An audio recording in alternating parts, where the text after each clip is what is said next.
31M, used to believe that closure was something you only needed after a big dramatic ending. A breakup, a betrayal, a fight that burned everything down. I never thought you could need closure for something that faded quietly, something that never officially ended but never really continued either. For years, I carried this feeling I couldn't quite name. It showed up in small moments. Late at night when everything was quiet. During random songs. When I saw old photos and felt something tighten in my chest even though nothing bad had happened. There was someone from my past I never really said goodbye to. We were close in that almost kind of way. The kind where everyone assumes something will happen eventually, so nobody feels the urgency to act. We talked often, shared jokes, shared silence, shared the version of ourselves we didn't show many people. It felt safe, familiar, like a chapter that was always there, waiting to be written. But life kept moving. I told myself timing was the problem. That someday things would line up. That when I felt more ready, more stable, more confident, I would finally say what I needed to say. So I waited. And by waiting, I slowly let distance grow without meaning to. Messages became less frequent. Conversations shorter. Life filled the gaps we didn't protect. Eventually, we stopped talking altogether. There was no argument, no dramatic fallout. Just the quiet understanding that whatever this was had slipped through our fingers. I moved on in practical ways. New routines, new people, new versions of myself. But emotionally, a small part of me stayed behind, holding onto a version of the past that never fully existed. Years later, I found myself in a different place.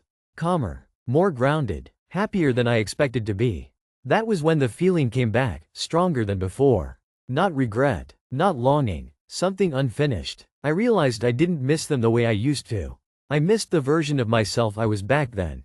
The one who believed there was infinite time. The one who thought important words could always wait. So I reached out, not with expectations, not to reopen anything, just a simple message asking how they were doing.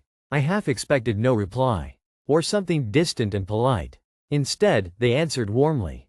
We talked. Carefully at first, like two people walking through a familiar room in the dark. Catching up on surface-level things. Work, life, small details. And then, without planning it, the conversation deepened. We talked about growth, about mistakes, about timing. At some point, I told them something I had never said out loud before. That I was sorry. Not for something specific, but for the silence.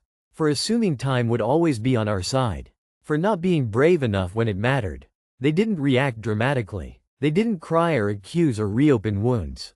They thanked me. They said they had wondered sometimes what might have been different if we had spoken sooner. But they also said they were happy now.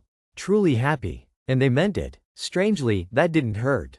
It felt like relief. For the first time, I understood that closure doesn't always come from getting what you wanted. Sometimes it comes from knowing that both people survived the ending and became who they needed to become. We didn't promise to stay in touch. We didn't pretend the past could be rewritten. We simply acknowledged it, together, honestly. When the conversation ended, I sat there for a long time, letting the feeling settle. There was no ache in my chest. No heaviness. Just a quiet sense of peace.